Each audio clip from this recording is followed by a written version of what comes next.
Bismillah. Assalamualaikum warahmatullahi wabarakatuh. Alhamdulillah. Alhamdulillahi rabbil alamin. Wa sallallahu wa sallam wa baraka ala abdihi wa rasulih Nabiyyina Muhammad wa ala alihi wa sahbihi wa man tabi'ahum bi ihsani ila yaumiddin. Amma ba'd. Jamaah rahimakumullah, ikhwan ataupun akhwat. Pertama tentu kita meminta kepada Allah Subhanahu wa taala agar Allah menerima salat maghrib kita. Dan pada malam hari ini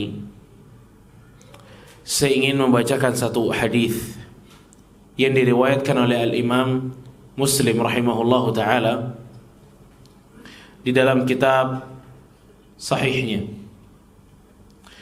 Hadis diriwayatkan dari sahabat yang mulia Abu Hurairah radhiyallahu taala anhu, anin Nabi sallallahu alaihi wasallam, tentang adanya 3 bayi yang masih baru lahir, masih merah lah, tapi ajaibnya sudah bisa bicara.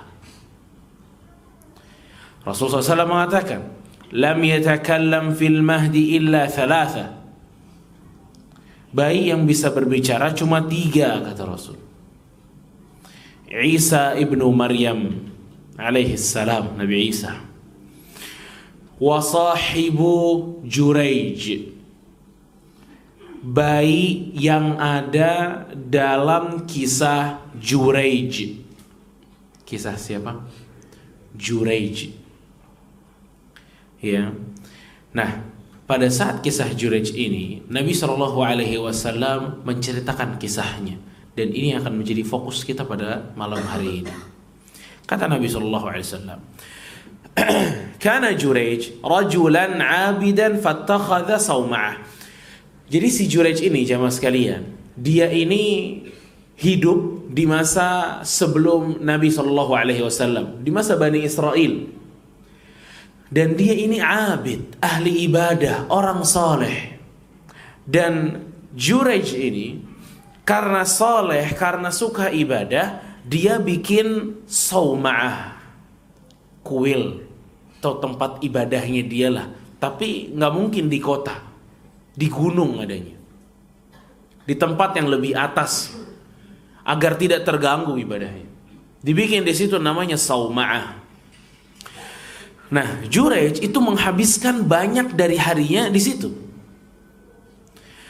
Fa'atathu ummuhu wa huwa yusalli. Sampai satu waktu, si ahli ibadah yang bernama Juraij ini, teman-teman sekalian barakallahu fikum, ibunya datang memanggil dia, tapi kan dia jauh di atas. Jadi ibunya hanya teriak dari bawah. Dalam riwayat Muslim, tapi di jalur yang lain, Abu Hurairah mempraktekkan bagaimana Rasulullah SAW menceritakan cerita Juraij ini. Jadi ibunya Juraij ini manggil, ya Juraij, karena jauh ya, dan di atas, ibunya itu taruh tangannya di atas alisnya, ya Juraij gitu. Dan ini ya, di riwayat itu ada, jemaah. Abu Hurairah bilang bahwa Rasulullah SAW waktu cerita ibunya Juraij memanggil, Rasulullah SAW menaruh tangannya di atas alisnya. Ini faedahnya bahwa Rasulullah SAW kadang beliau bercerita itu sampai juga menggerakkan tangan beliau. Juga perawi hadisnya, ini yang paling luar biasa, tidak meninggalkan kegiatan tersebut atau perbuatan yang dibuat oleh Rasulullah SAW. Tetap dipakai. Rasul pas bawain gimana? Rasul pas bawain hadisnya begini, ikut begitu. Ya, ini dari kesungguhan para sahabat radhiyallahu anhum. Faqalat ya Juraij. Ibunya manggil. Si Juraij saat ibunya manggil, dia lagi sholat. Dia pada lagi sholat, dan dia bilang, dia dengar ibunya manggil. Kata Juraij, Allahumma ummi wa salati. Ya Allah, ibuku apa salatku, kata Juraij. Akhirnya Jurej memilih sholatnya. Dia lanjutin sholatnya, ibunya otomatis dicuekin. Ibunya pergi. Besoknya ibunya manggil lagi. Panggil lagi sama ibunya, ya Jurej. Ternyata Jurejnya juga dalam keadaan sholat. Jurej bilang lagi, Allahumma ummi wa salati. Ya Allah, ibuku atau sholatku, kata Jurej. Fa'aqbala ala salati. Yang dipilih sholatnya lagi. Lanjut lagi. Ibunya pergi lagi. Dicuekin lagi untuk kedua kalinya. Sampai di hari yang ketiga, ibunya datang lagi dan manggil lagi. Ya Jurej, kata ibunya. Jurejnya lagi sholat juga. Ini saking solehnya Jurej. Sholat terus.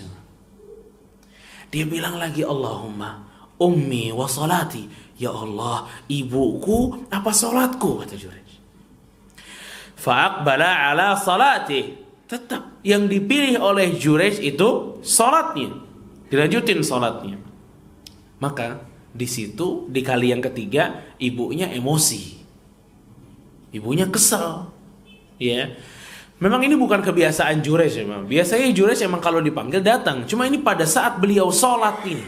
3 kali ibunya manggil, pas banget Jurej lagi sholat dan selalu memilih sholatnya. Itu yang bikin ibunya kesel. Dan ibunya secara mendasar sih nggak tahu Jurej lagi ngapain. Ya, karena jauh nggak kelihatan. Karena ibunya emosi. Ibunya bilang, berdoa kepada Allah. Allahumma la tumithu hatta yanzura ila wujuhil mumisat. Ya Allah, jangan sampai Jurej wafat sebelum dia melihat wajahnya pelacur. Disumpahin sama ibunya. Parah nggak sumpahnya, Pak? Parah nggak? Wajah pelacur cuma lihat doang, nggak sampai dipegang. Lihat doang, lihat. Parah nggak? Hah? Kita berapa sering melihat wajah-wajah seperti itu? Ya, itu bedanya di zaman itu. Ibunya udah ngamuk, marah, tapi doanya nggak keterlaluan gitu loh. Cuma biar lihat doang. Lihat. Nggak bilang, ya Allah semoga Jurej digoda sama pelacur. Enggak ada. Semoga tuh Instagramnya di follow sama pelacur misalnya. Enggak juga. Enggak ada. Cuma biar lihat doang. Wajahnya lagi, bukan badannya. Wajah. Tapi emang kalau dipikir-pikir, Jurej ini kapan mau lihat pelacur? Kerjanya ibadah. Dari Sauma'ah, tempat ibadahnya dia, ya pulang. Ya begitu aja. Kapan kesempatan Jurej untuk melihat pelacur? Gak ada. Tapi doa seorang ibu itu tokcer. Ya, langsung tuh melesat. Kenapa? Itu scene yang pertama, ya. Itu di tempat yang pertama, Pak, antara ibu dan anak. Sekarang kita lihat, ya, di tempat nongkrongnya Bani Israel. Fatadzakara Banu Israil Jurayjan wa ibadatahu. Di tempat nongkrong, ya, mungkin kalau sekarang warung kopi nih, ya. Itu Bani Israel tuh anak-anak mudanya lagi ngumpul. Dan orang-orang yang lagi ngumpul ini bukan orang-orang baik. Kalau orang-orang yang tidak baik ini ngumpul, biasanya yang jadi bahan gibahnya siapa? Orang baik. Ya, bener aja. Bani Israel lagi ngumpul tuh anak mudanya. Itu mereka ngobrol-ngobrol tapi ngomongin Jurej sama ibadahnya Jurej. Itu si Jurej itu ibadah mulu kerjaannya tuh. Di situ mulu. Turun ke ibunya, balik lagi, turun ke ibunya, balik lagi. Nah, akhirnya lagi ngobrol-ngobrol begitu, wa kanat imra'atun baghiyun yatamatsalu bihusniha. Ternyata ada seorang wanita pelacur, ya, yang sangat cantik di waktu itu. Lagi nongkrong-nongkrong, ya, laki-laki lagi nongkrong, tiba-tiba pelacur itu datang. Dan ini keadaan memang pelacur nyamperin laki-laki yang lagi pada nongkrong. Dengar pembicaraan Jurej, kata pelacurnya, in syi'tum la'aftinannahu lakum. kalau kalian mau, saya rayu Jurej. Kita lihat Jurej. Dia tentu. Bagaimana korelasi doa ibunya sama tempat nongkrongnya Bani Israel ini. Kan gak nyambung ibunya di mana, Bani Israel ini nongkrongnya di mana gitu. Cuma subhanallah, datang tuh pelacur nawarin lagi, udah saya gangguin Jurejnya, saya rayu bakal Jurejnya. Ya ini udah paling seneng lah orang-orang ini ya. Ya udah, silahkan kamu rayu Jurej sampai berhasil. Ya. Datanglah pelacur itu ke Sauma'ahnya Jurej. Dan Sauma'ah Jurej itu tipenya sepi, nggak ada orang, cuma Jurej aja sendiri. Jadi kalau mau ngapa-ngapain juga nggak ketahuan, sepi. Naik pelacurnya, gangguin Jurej. Fata'arradat lahu falam yaltafit ilaiha. Diganggu, Jurejnya lagi sholat, lagi ibadah, digangguin terus. Ya, digangguin terus, tapi la yaltafit. Jurej nengok aja enggak, Pak. Subhanallah. Nengok enggak. Karena di atas adanya, ya, tiba-tiba ada pengembala kambing turun, ngelihat ada cewek cakep. Nah, sepi lagi. Kalau Jurej nggak nengok, pengembala kambing habis kerja mau turun, sepi, ada cewek cakep, pelacur lagi. Pakaiannya pakaian menggoda. Akhirnya apa yang terjadi? Berzinahlah pelacur itu dengan pengembala kambing yang tidak sengaja lewat. Setelah itu, ya, beberapa waktu kemudian, fawaqa'a 'alaiha fahamalat. Buruknya adalah pelacur itu hamil gara-gara dizinahi oleh pengembala kambing tadi. Saat hamil, ya, orang udah mulai tahu nih, oh si pelacur yang dikirim ke Jurej hamil. Kalau untuk Bani Israel, ya, yang waktu itu nongkrong tuh, satu grup tuh, mission complete. Berhasil kita. Melahirkanlah si pelacur ini. Begitu melahirkan, didatengin sama Bani Israel ini, pemuda-pemuda Bani Israel ini, nanya, ya, wahai kamu nih wanita, siapa yang hamilin kamu nih? Ini anak siapa nih jadinya nih? Kata wanita itu, huwa min Jurej, anak ini anaknya Jurej, kata pelacurnya. Oh, senang semuanya itu, alhamdulillah itu.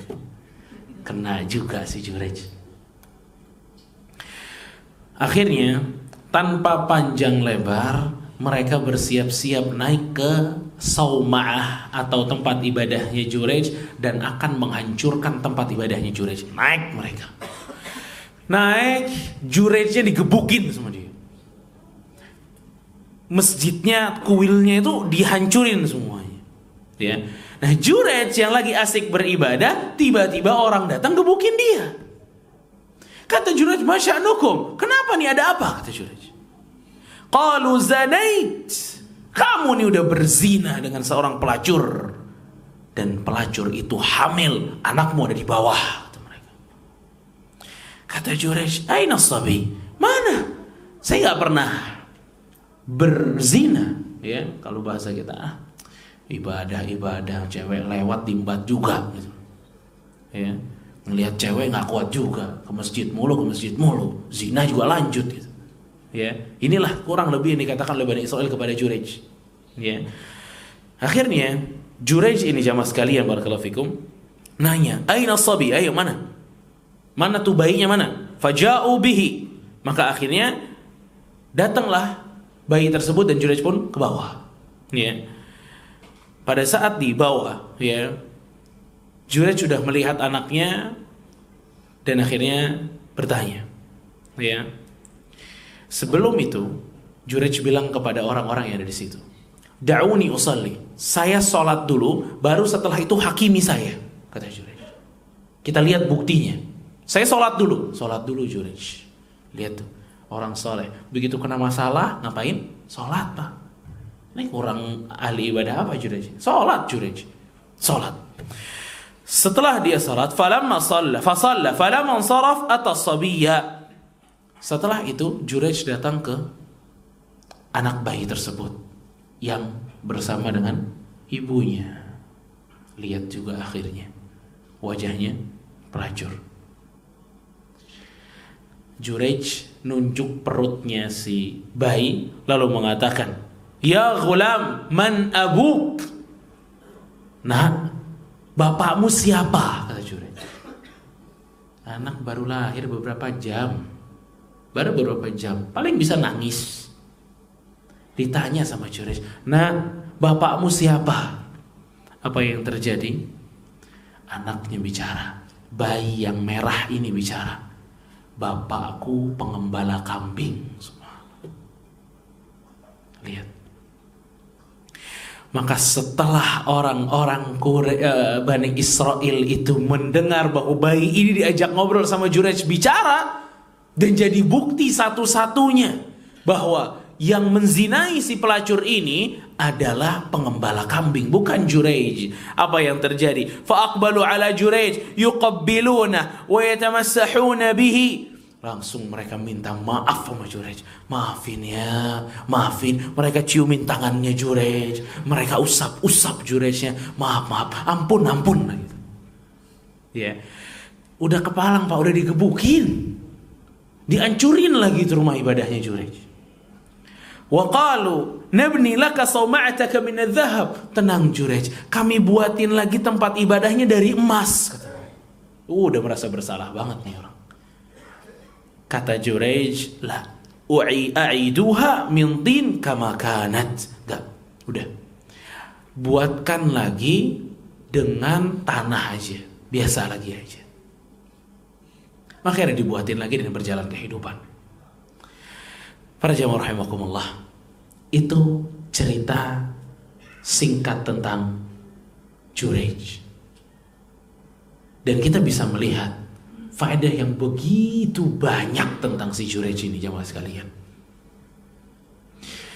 Faedah yang bisa kita tangkap pertama kali, ya, bahwa konsepnya dalam Islam itu yang wajib selalu didahulukan dibanding yang sunnah. Yang wajib selalu didahulukan dibanding yang sunnah. Kejadian Jurayj dipanggil sama ibunya, lalu dia nggak respon panggilan ibunya, malah melanjutkan sholat sunnahnya. Ini adalah kesalahan.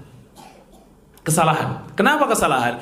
Karena merespon panggilan orang tua itu hukumnya wajib, sedangkan sholat sunnah hukumnya ya sunnah. Maka apa yang mestinya dilakukan Jurayj? Membatalkan sholatnya.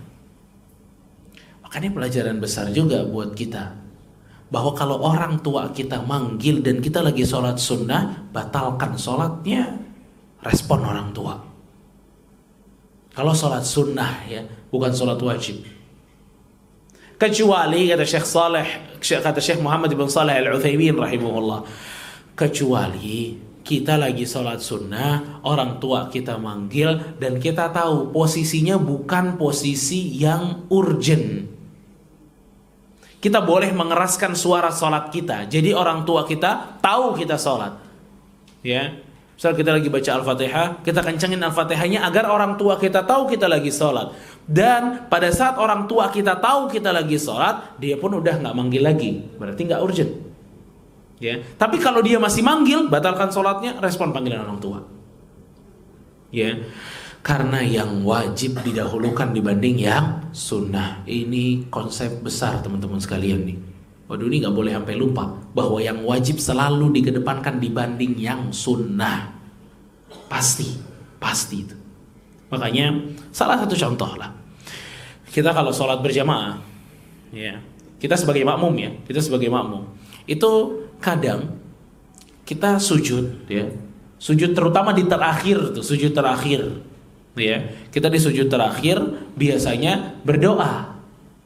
Padahal kalau bicara hadis nggak ada sujud terakhir doa, di semua sujud doanya, nggak dikhususkan di sujud terakhir. Ala kulli hal, kadang kita berdoa di situ. Kita berdoa sebagai makmum, kemudian imamnya bangun.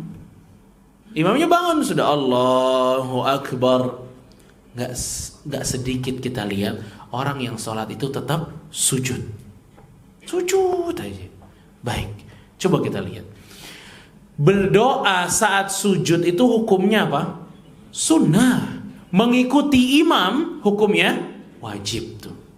Lalu apa yang mesti kita lakukan? Bangun, ikut imam. Karena yang sunnah itu nomor 2, yang wajib ini yang pertama. Dan itu konsep besar yang bisa kita pakai di mana aja Bapak-bapak sekalian. Pokoknya yang wajib dulu. Karena Allah Subhanahu wa taala juga paling suka kita beribadah yang wajib. Makanya yang paling bobrok itu adalah pada saat seseorang itu semangat mengerjakan yang sunnah tapi tidak mengerjakan yang wajib. Ini bocor kalau dia bawa ember, embernya bocor, Pak. Ya, dia ambil air begitu nyampe kamar mandi habis airnya. Tuh. Orang yang serius dan fokus dalam perkara sunnah tapi melupakan yang wajib kayak gitu keadaannya. 0. Gak bisa. Yang wajib ini harus dikedepankan. Tidak bisa dinomor 2-kan. Ya. Makanya kalau sudah qomat kata Rasul, fala salata illa al-fardhah. Kalau udah qomat tuh, ya, maka tidak ada salat kecuali salat yang wajib, yang fardhah. Karena udah selesai itu yang sunnah. Yang wajib udah. Makanya jamaah rahimakumullah, yang wajib dulu. Yang wajib dulu, apapun itu. Ya, yang wajib. Yang wajib lebih didahulukan dibanding yang sunnah. Ya. Faedah yang bisa kita ambil juga, ya, kita bisa lihat ya, bagaimana intensitas ibadahnya Jurej, teman-teman. Sering banget ibadah tuh, sering banget ibadah, luar biasa ibadahnya Jurej. Tapi apakah dengan seringnya ibadahnya Jurej itu semuanya berjalan dengan baik? Tidak jawabannya. Ternyata ada hak ibunya waktu itu yang tidak ditunaikan oleh Jurej, dan itu kesalahan bagi Jurej. Pelajaran pentingnya adalah, ya, harus memberikan hak setiap orang. Harus memberikan hak setiap orang. Harus. Iya, Allah tuh memang mewajibkan kita untuk sholat. Allah punya hak. Ibu kita juga punya hak. Istri kita, pasangan kita punya hak. Anak kita punya hak. Diri kita pun punya hak. Simak hadis yang diriwayatkan oleh Bukhari dan Muslim, Bapak-bapak sekalian. Dari salah satu perintah Rasul SAW waktu beliau baru hijrah dari Mekah ke Madinah adalah mempersaudarakan antara muhajirin dan ansar. Yang dipersaudarakan oleh Rasul salah satunya adalah Abu Darda dengan Salman Al-Farisi radhiyallahu anhuma. Ini persaudaraan ini sampai mewariskan dulu, Pak. Ini kalau udah dibilang persaudaraan, bersaudara betul dia. Kalau ada yang meninggal di antara mereka, maka si saudaranya ini dapat waris. Ya, persaudaraan dulu itu terjadi seperti itu. Ala kulli hal, Salman dengan Abu Darda radhiyallahu anhu. Satu hari Salman nih udah lama nggak ketemu Abu Darda. Mainlah Salman ke rumah Abu Darda radhiyallahu anhu. Datang ke rumah Abu Darda. Kemudian ya ketok pintu lah. Lalu mengucapkan salam. Yang menyambut Salman ternyata adalah Ummu Darda, istrinya Abu Darda. Ya. Disambut. Lalu Salman nanya, "Mana Abu Darda?" Abu Darda lagi keluar kerja. Lalu Salman ini melihat pemandangan yang cukup aneh. Ummu Darda, ya, itu terlihat sangat dekil. Ini masalah nih. Terlihat sangat apa? Dekil. Apa kata Salman? Amutabadzilah ya Ummu Darda. Amutabadzilah. Mutabadzilah itu nggak lagi seperti wanita yang sedang menunggu suaminya pulang. Kotor, dekil gitu loh. Gak bagus lah untuk seorang istri seperti itu. Ternyata kata Ummu Darda, inna akhak, tuh saudara kamu tuh, si Abu Darda, laisa lahu hajah fid dunia. Dia udah nggak punya keinginan dunia lagi sudah. Kenapa tuh Pak? Ternyata Ummu Darda nih udah lama nggak pernah dicolek sama Abu Darda. Kenapa nggak pernah dicolek? Apakah gara-gara Abu Darda punya yang baru? Bukan. Abu Darda sibuk. Kalau siang puasa, kalau malam sibuk sholat malam. Tuh, habis waktunya untuk beribadah kepada Allah Subhanahu Wa Taala. Istrinya nggak dapat. Oh, ya udah kata Salman, saya tunggu di sini sampai Abu Darda datang. Salman menunggu sampai akhirnya Abu Darda datang. Begitu Abu Darda datang dan melihat ada Salman di rumahnya, farahab, marhaban ya Salman. Senang banget Abu Darda ketemu saudaranya. Senang banget. Dipeluk sama Abu Darda dan kata Abu Darda, "Tunggu. Asna'u laka ta'aman." Saya bikinin makanan. Tunggu Abu Darda. Tunggu Salman. Dibikinin makanan dulu sama Abu Darda, dihidangin. Begitu dihidangkan, kata Salman, "Ayo makan." Kata Abu Darda, "Lah, ini shaim, saya puasa." Ya kan dilapor tadi, puasa terus nih. Kata Salman, "La akul hatta ta'kul." Saya nggak mau makan sampai kamu ikut makan, kata Salman. "Nggak, saya puasa," kata Abu Darda. "Saya tidak akan makan sampai kamu makan." Akhirnya Abu Darda mau nggak mau lah makan. Abu Darda batal puasa. Makan. Setelah makan, ngobrol-ngobrol, Salman bilang, "Saya mau nginep ya." Wah, Abu Darda bahagia banget saudaranya mau nginep di rumahnya. Silahkan. Masuk waktu malam, Abu Darda tidur bersama dengan Salman. Saat di awal malam, baru tidur nih, ya kalau kata kita si Salman mau udah rebaan gitu.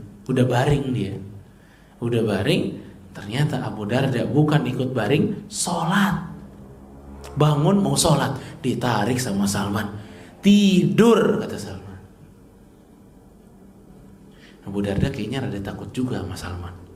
Tidur, gak jadi sholat. Tidur. Separuh malam yang kedua, bangun lagi Abu Darda. Mau sholat, ditarik sama Salman. "Tidur," kata Salman. Ajib. Tidur, kata Salman. Tidur Abu Darda, gak sholat. Sampai di akhir malam, Salman bangun, Abu Darda bangun. "Sekarang kita sholat." Nah, sholat itu berdua dia.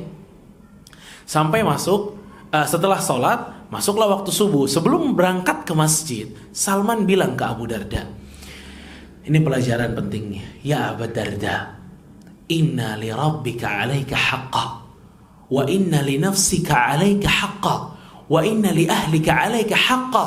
Fa'ti kulla dhi haqqin haqqah."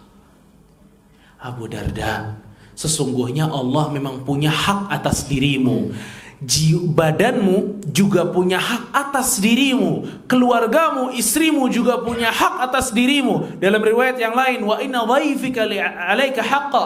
Dan untuk tamumu, kamu pun punya hak. Fa'ti kulla dhi haqqin haqqah. Maka berikan setiap dari mereka hak-haknya.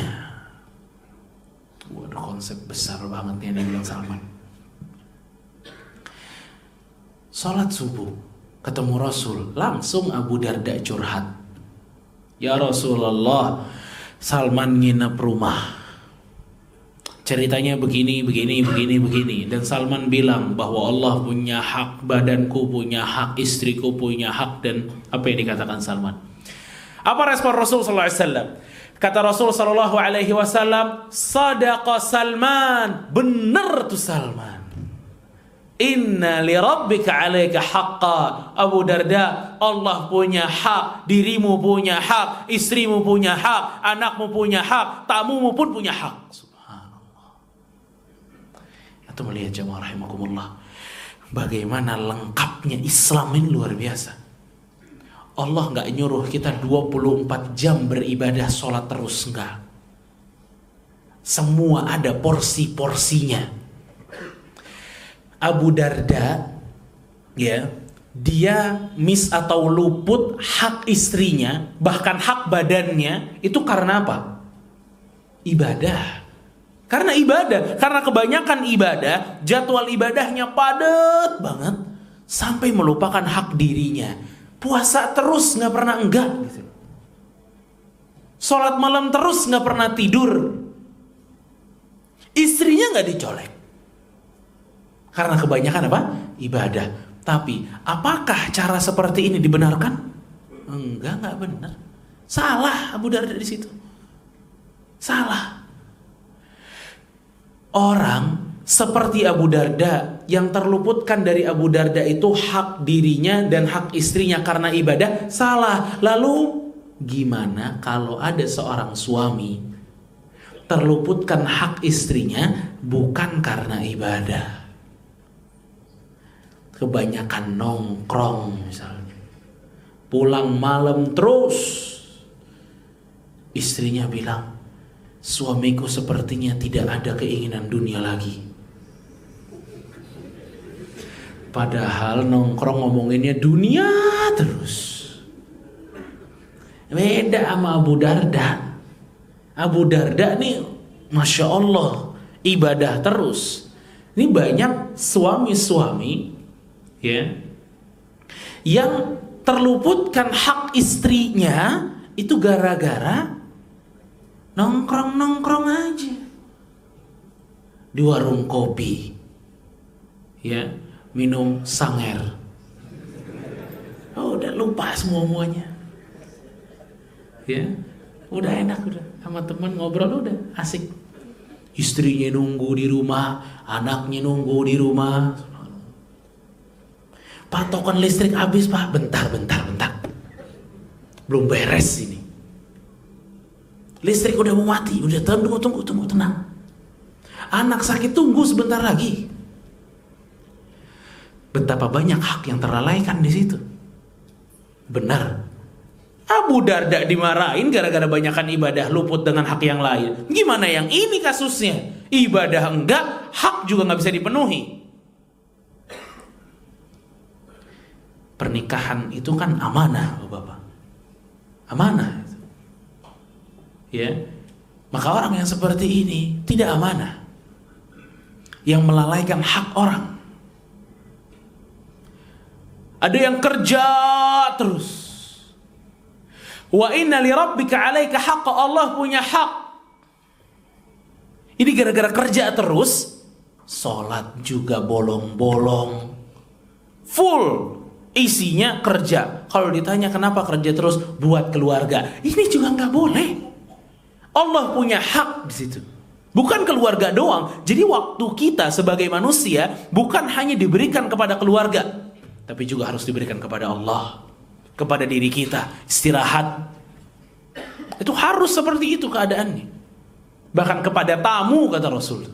Tamu pun punya hak gitu loh. Maka ini konsep yang cukup besar bapak-bapak dan ibu-ibu sekalian nih. Ya. Bahwa ini semuanya ada hak yang harus kita tunaikan. Gak bisa enggak. Ya, gak bisa enggak. Sama, ibu-ibu juga begitu. Bukan berarti kalau ibu-ibu di rumah itu seluruh hak suami telah tertunaikan. Enggak juga. Berapa sering dia luput dari hak-hak suami. Yang harusnya kalau pulang, itu kan Salman bingung ya sama Ummu Darda yang dekil. Karena yang biasa terjadi, istri-istri itu kalau nungguin suaminya pulang, mereka udah dandan, udah cakep. Ya. Nah ini gak diberikan haknya dengan berbagai macam alasan. Saya kasih tahu sama ibu-ibu nih, biar suaminya nih selalu tidak sampai seperti Abu Darda lah. Ya. Di kasus ini, ya. Ibu-ibu sekalian, kalau suami pulang dandan, make up yang cakep, asal tahu ibu-ibu, ini bapak-bapak yang ada di sini, kalau dia harus berhenti di pinggir jalan untuk beli air di Indomaret sekalipun, dia lihat perempuan, dandan perempuannya. Antum beli apa yang enggak? Kasir tuh banyak banget perempuan. Apalagi di Jakarta, semuanya perempuan. Dan dandan lagi perempuannya. Beli air doang, Pak. Ya, beli air, itu mbak-mbaknya dandan. Baik lagi. Ini aja, Pak. Ada lagi? Baik banget. Lah pulang ke rumah nggak ada yang dandan. Kering kerontang, tandus. Ini berat nih. Ya. Nah makanya, karena standarnya seorang istri kalau menunggu suaminya pulang dandan dia. Dandan dia. Karena sungguh perjuangan istri untuk mempertahankan suaminya cukup berat. Ya. Cukup berat. Belum lagi suaminya sebelum pulang nongkrong dulu tadi ke warung kopi. Dia lihat apa yang dia lihat. Ya. Fala haula wala quwata illa billah. Ya. Ini ada hak-hak yang harus ditunaikan gitu loh. Ya. Makanya ini pelajaran besar nih si Abu Darda juga sama dengan Salman radhiyallahu anhuma, ya. Bahwa setiap kita memiliki hak yang perlu untuk kita tunaikan. Ibu kita, orang tua kita itu punya hak. Jadi nggak benar juga kalau ada suami yang fokus banget sama istri dan anak-anaknya, nggak pernah nelpon, nggak pernah bantu ibunya, nggak pernah bantu bapaknya, nggak pernah nanya kabar bapaknya. Nggak boleh juga, nggak benar. Dengan alasan apapun, ya. Begitu juga sebaliknya, seorang istri fokus sama suami, nggak pernah nanyain kabar ayahnya, nggak pernah nanyain kabar ibunya. Ini juga nggak benar. Iya, ketaatan terutama untuk seorang istri suami. Tapi apakah itu tandanya Anda cuek dengan orang tua? Kan enggak gitu ngajarinnya Islam. Semua ada haknya. Berikan hak-haknya. Fa'ti kulla dzi haqqin haqqah. Berikan setiap dari mereka hak-haknya. Rasul. Subhanallah. Ya, maka ini cukup dahsyat sekali ya. Hadis dari Salman dengan Abu Darda radhiyallahu anhuma. Juga Bapak sekalian dan Ibu sekalian, barakallahu fikum. Kalau kita ingat lagi cerita si Jurej, mudah-mudahan belum lupa ya cerita Jurejnya. Itu Jurej ada satu hal yang dia lakukan yang akhirnya Allah Subhanahu wa taala memberikan pertolongan kepada Jurej dari jalur itu. Ya. Jurej sebelum diadili beliau sholat tuh, Masya Allah. Kalau ada problem, balik dulu ke Allah. Itu konsepnya Jurej tuh, Pak. Akhirnya apa? Pertolongan tidak disangka-sangka sudah. Masa bayi yang masih merah ngomong? Ya, kalau sekarang ada bayi yang ngomong misalnya, Pak, gimana? Viral sama kita kabur juga, bingung ya. Kok pernah ngomong ya? Ya. Ini ngomong, tapi ini ngomongnya cuma emang satu kalimat itu aja, Pak. Ya, untuk membantu kesucian Jurej, bas, itu aja. Tapi kita lihat bagaimana cara Jurej bisa dapat pertolongan itu dari Allah. Pertolongan cukup dahsyat. Salat. Da'uni usalli, kata Jurej. Tunggu, saya salat dulu. Subhanallah. Nah, ini kan contoh besar buat kita. Ini kita kalau ada problem, ya, curhat dulu sama orang. Bahkan nulis status dulu lagi. Ya, nge-share dulu coba. Jadi kadang kita kalau ada problem Bapak-bapak dan Ibu-ibu sekalian, kita tuh fokus kita kepada manusia. Nah, ini bedanya sama Jurej nih. Jurej ini kalau ada problem, itu langsung fokus kepada Allah Subhanahu wa taala. Ya. Naik motor, bannya bocor. Kira-kira pertama kali yang kita pikirkan tuh apa? Tukang tambal ban ada di situ. Tapi kadang kalau kita jalan, tukang tambal bannya tutup. Nah, kenapa? Karena kita kebanyakan fokus sama manusia, Pak. Padahal yang bisa ngangkat musibah kita itu siapa? Allah. Makanya Rasulullah SAW ngajarin kalau kita kena musibah itu doa. Allahumma jurni fi musibati wa akhluf li khairan minha. Ya Allah, berikan pahala dari musibahku ini dan gantilah dengan yang lebih baik. Allah Subhanahu wa taala mengatakan, kalau kita kena musibah, inna lillahi wa inna ilaihi raji'un. Suruh ingat dulu sama Allah, baru nanti ada jalan keluar. Ini permasalahan kita kan terbalik. Sistemnya terbalik, rumusnya terbalik. Manusia dulu, baru Allah. Ini yang kadang akhirnya pertolongan Allah kepada kita juga macet. Ya, macet. Karena kita terlalu fokus dengan makhluk, bukan fokus kepada Al-Khaliq subhanahu wa ta'ala.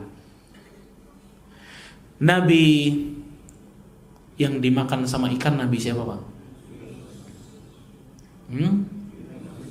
Yunus. Apakah ada yang jawab Yusuf? Memang tipis nih, jadi kalau salah juga gitu ketahuan. Nabi Yunus alaihissalam, ya, itu Nabi Yunus alaihissalam, ya, dia memanggil atau berdoa kepada Allah Subhanahu wa taala, wa nada fi dhulumat, dan Nabi Yunus berdoa kepada Allah fi dhulumat, di dalam berbagai macam kegelapan, di dasar laut, kegelapan malam, dan kegelapan perut ikan. Ya. Apa yang Nabi Yunus doa kepada Allah? Apa doanya? La ilaha illa anta subhanak inni kuntu minadh dhalimin. Ini kan doa, ya, yang manjur banget untuk mengeluarkan kita dari berbagai macam masalah. Kalau saya tanya Bapak-bapak di sini, siapa yang udah doa ini tapi masalah nggak hilang-hilang? Ada? Nggak ada. Masya Allah, Nabi Yunus semua ini. Atau emang nggak pernah doa itu, Ustaz? Ya. Ini Nabi Yunus berdoa ini dan manjur, Pak, keluar dari perut ikan. Apa alasannya? Kata Allah Subhanahu wa taala, "Falaula annahu kana minal musabbihin la labitha fi batnihi ila yaumi yub'atsun." Kata Allah, kalau bukan Nabi Yunus itu termasuk orang-orang yang kerap berzikir kepada Allah, maka Yunus akan senantiasa di perut ikan sampai hari kiamat, kata Allah. Apa kuncinya? Suka berzikir, suka beribadah. Itu kuncinya. Sama persis dengan Jurej. Pertolongan kok bisa datang sampai seperti itu besarnya? Karena suka sholat, suka ibadah. Suka ibadah. Wa man yattaqillah yaj'al lahu makhraja. Siapa yang bertakwa kepada Allah, Allah berikan jalan keluar baginya. Bapak-bapak sekalian, barakallahu fikum. Maka jalan keluar dari seluruh solusi kita ini adalah beribadah kepada Allah Subhanahu wa taala. Salat, zikir, itu jalan keluar. Karena orang-orang hebat itu, mereka bisa lolos dari berbagai macam problem gara-gara mereka suka beribadah kepada Allah. Mereka salat kayak Jurej itu, salat dulu, doa dulu. Ya. Ini step yang harus kita lakukan agar Allah Subhanahu wa taala memberikan kepada kita pertolongan. Ibu-ibu nih, kalau anaknya sakit aja, itu biasanya kalang kabut nyari obat. Langsung nyari obat. Mestinya nyari obat itu step 2. Step pertama apa? Doa. Kembali dulu kepada Allah, karena yang menyembuhkan itu hanya Allah Subhanahu wa taala. Ya. Makanya barakallahu fikum, ini pelajaran yang cukup besar dari Jurej, ya, seorang abid, seorang ahli ibadah, orang yang saleh, yang kalau dapat problem dia senantiasa berdoa dan kembali kepada Allah Subhanahu wa taala. Ini udah azan, waktu azan udah masuk. Masuk. Baik, barakallahu fikum. Sampai di sini dulu kajian kita. Semoga bermanfaat dan semoga senantiasa Allah Subhanahu wa taala memberikan solusi dari seluruh permasalahan kita. Allah menjadikan kita orang-orang yang suka salat dan berzikir kepada Allah Subhanahu wa taala. Kurang lebihnya saya mohon maaf. Wassallallahu ala nabiyina Muhammad wa ala alihi wa sahbihi ajma'in. Wassalamualaikum warahmatullahi wabarakatuh.